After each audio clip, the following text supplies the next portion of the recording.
आज ये 42 पन्ने का चार्जशीट जारी किया गया है, पर यह सिर्फ आरोप पत्र नहीं है।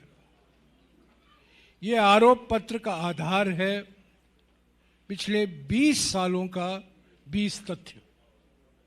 हालांकि इन 20 सालों में 2 बार इस तरफ पलटी और 2 बार उस तरफ पलटी हुई है, तो ये 20 साल 4 पलटी का समय हुआ है। पर इस आरोप पत्र के बाद हमारा घोषणा पत्र भी जारी किया जाएगा।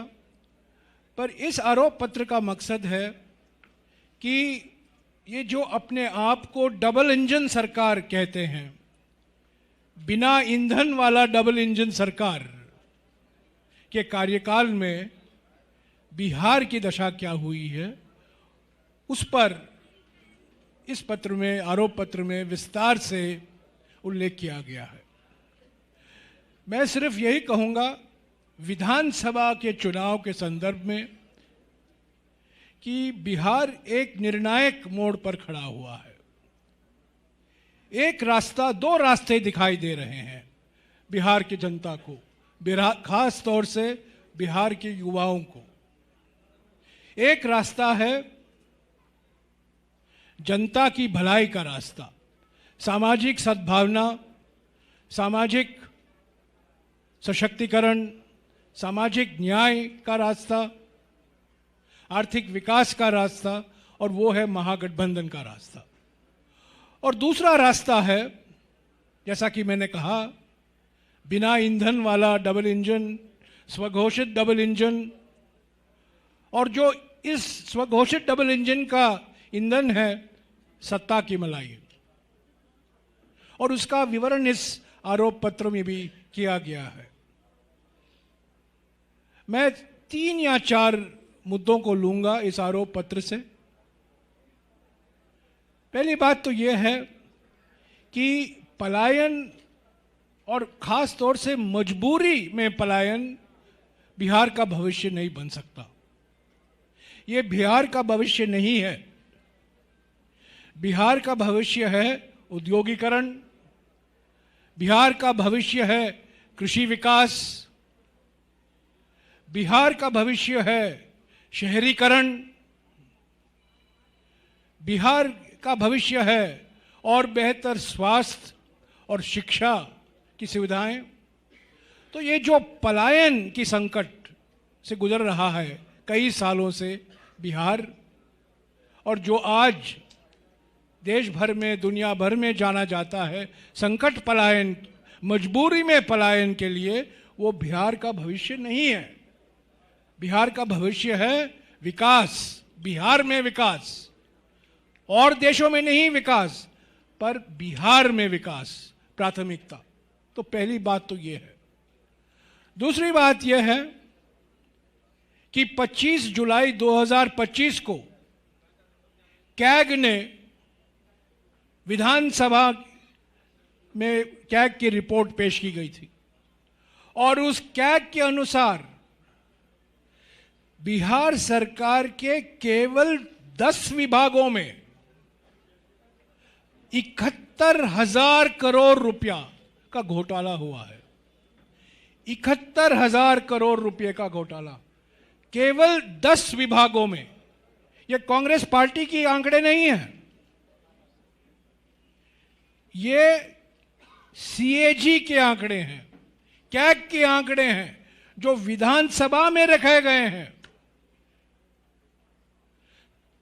71,000 करोड़ रुपए का घोटाला। जैसा कि मैंने कहा, यह सत्ता की मलाई, और किसने कही है? जो लोग डबल इंजन चलाते हैं, ये रिमोट कंट्रोल डबल इंजन है। ये पटना से कंट्रोल नहीं है इस डबल इंजन का। ये डबल इंजन तो रिमोट कंट्रोल डबल इंजन है। और ये 71,000 करोड़ रुपया मलाई न केवल बिहार में, पर बिहार के बाहर भी लोग इससे फायदा उठाए हैं। तो ये करप्शन जो हुआ है, घूस भरी शासन तो आपने देखा है पिछले 20 सालों में, ये बिहार का भविष्य नहीं हो सकता। जवाबदेही, पारदर्शी शासन की जरूरत है। और तीसरी बात मैं कह दूं कि बेरोजगारी बिहार के युवाओं का भविष्य नहीं हो सकता। बेरोजगारी के आंकड़े नीति आयोग के आंकड़े के अनुसार सबसे ऊंचे स्तर पर है बिहार, सबसे ऊंचे स्तर पर। आपको हैरान होगी सुनकर, और इसका जिक्र इस दस्तावेज में किया गया है कि राष्ट्रीय स्तर पर 1 लाख की आबादी को 30 कॉलेज स्थापित किए जाते हैं। 1 लाख की आबादी के लिए अलग अलग राज्यों में, विकसित राज्यों में 30 कॉलेज स्थापित किए गए हैं। कर्नाटका, तमिलनाडु, महाराष्ट्र, केरला, कई राज्यों में, राजस्थान, 30 कॉलेज हैं। बिहार में केवल 7 कॉलेज हैं, 1 लाख की आबादी। और आप जानते हैं बिहार की आबादी क्या है? 13 करोड़। सबसे नीचे स्थान पर है। स्वास्थ्य की सुविधाओं सबसे नीचे स्थान। शिक्षा की जो संस्थाएं हैं सबसे नीचे स्थान। पर उत्साह और उमंग के आधार पर इसमें कोई शक नहीं है कि बिहार के युवा का कोई मुकाबला नहीं है। बिहार के युवा दुनिया भर में जाते हैं और नाम कमाते हैं, पर अपने ही राज्य में क्यों नहीं उनको शिक्षा मिलता? अपने ही राज्य में उनको क्यों नहीं रोजगार मिलता? अपने ही राज्य में उनको सुशासन क्यों नहीं मिलता? यही सवाल है। चौथा बिंदु जो मैं कहना चाहता हूं आपको, सामाजिक न्याय को लेकर। इस पर बहुत लंबी चर्चा हुई है और बीजेपी के विरोध के बावजूद महागठबंधन सरकार ने बिहार में जाति सर्वेक्षण कराया था। इसका कड़ा विरोध बीजेपी ने किया। आप जानते हैं बिहार के लंबे इतिहास में कर्पूरी ठाकुर जी की सरकार को गिराई गई, आरएसएस ने गिराया 1978 में आरक्षण के मुद्दे को लेकर। 1990 में विश्वनाथ प्रताप सिंह की सरकार गिराई बीजेपी ने आरक्षण के मुद्दे पर। जब बिहार की महागठबंधन सरकार पलटी के पहले की सरकार ने जाति सर्वेक्षण करवाया, उसका विरोध बीजेपी ने किया। राष्ट्रीय स्तर पर कांग्रेस पार्टी, कांग्रेस के नेता, कांग्रेस अध्यक्ष मल्लिकार्जुन खड़गे जी, नेता प्रतिपक्ष लोकसभा राहुल गांधी जी और सभी लोग ने मांग की कि जाति जनगणना होना जरूरी है, अनिवार्य है। संविधान में सामाजिक न्याय का जो जिक्र किया गया है, और इस संविधान का मैं थोड़ा जिक्र करने वाला हूं, इस सामाजिक न्याय को पूरा करने के लिए जाति जनगणना कराना जरूरी है। और बिहार में जाति सर्वेक्षण करवाया गया, बीजेपी ने इसका विरोध किया। सुप्रीम कोर्ट में एक एफिडेविट, हालांकि बिहार में आजकल मुझे जानकारी मिली है कि इसका नाम एफिडेविट नहीं हाफिडेविट हो गया है। तो इस हाफिडेविट में बीजेपी ने हाफिडेविट पेश की सुप्रीम कोर्ट में कि हम जाति जनगणना के खिलाफ हैं, हम नहीं चाहते कि जाति जनगणना हो। पर जाति सर्वेक्षण हुआ, 65% आरक्षण का नोटिफिकेशन निकला, हाई कोर्ट में उसका विरोध हुआ, सुप्रीम कोर्ट में गए, सुप्रीम कोर्ट में अभी वो मामला लंबित है 65% आरक्षण का। मैं पूछना चाहता हूं मुख्यमंत्री जी से, जो सिर्फ नाम पर मुख्यमंत्री हैं, पर रिमोट कंट्रोल मुख्यमंत्री, रिमोट कंट्रोल और किसी के हाथ में है।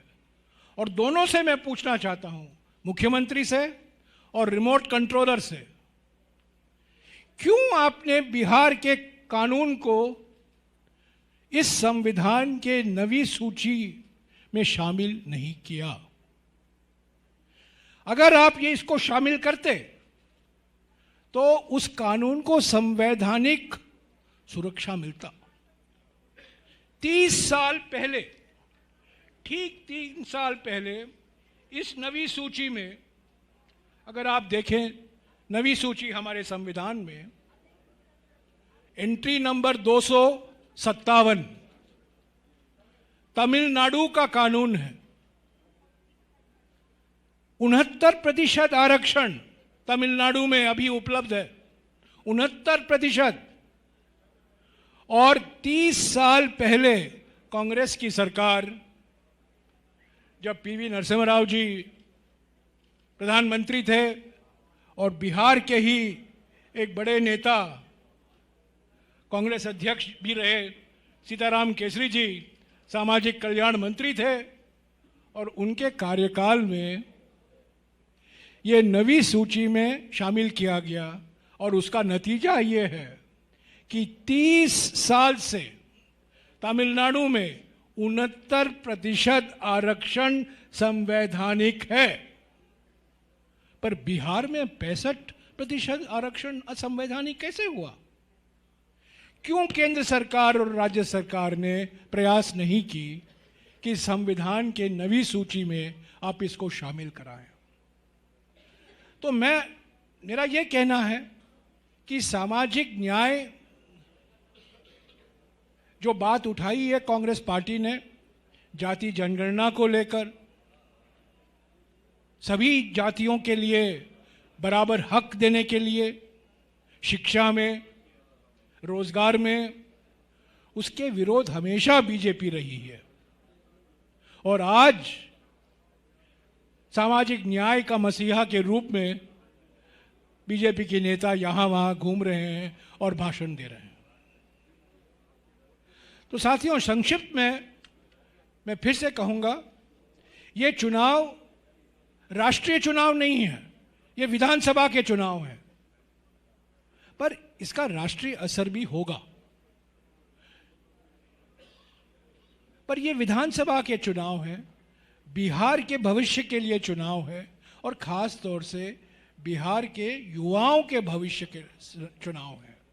कुछ ही दिनों में महागठबंधन का घोषणा पत्र भी जारी किया जाएगा, पर इस बीच हम चाहते थे कि इस आरोप पत्र द्वारा बिहार के जनता के सामने हम हकीकत पेश कर सकें कि 20 साल में किस तरह से बिहार पीछे गया है, स्वास्थ्य के क्षेत्र में, रोजगार में, शिक्षा के क्षेत्र में, शासन में।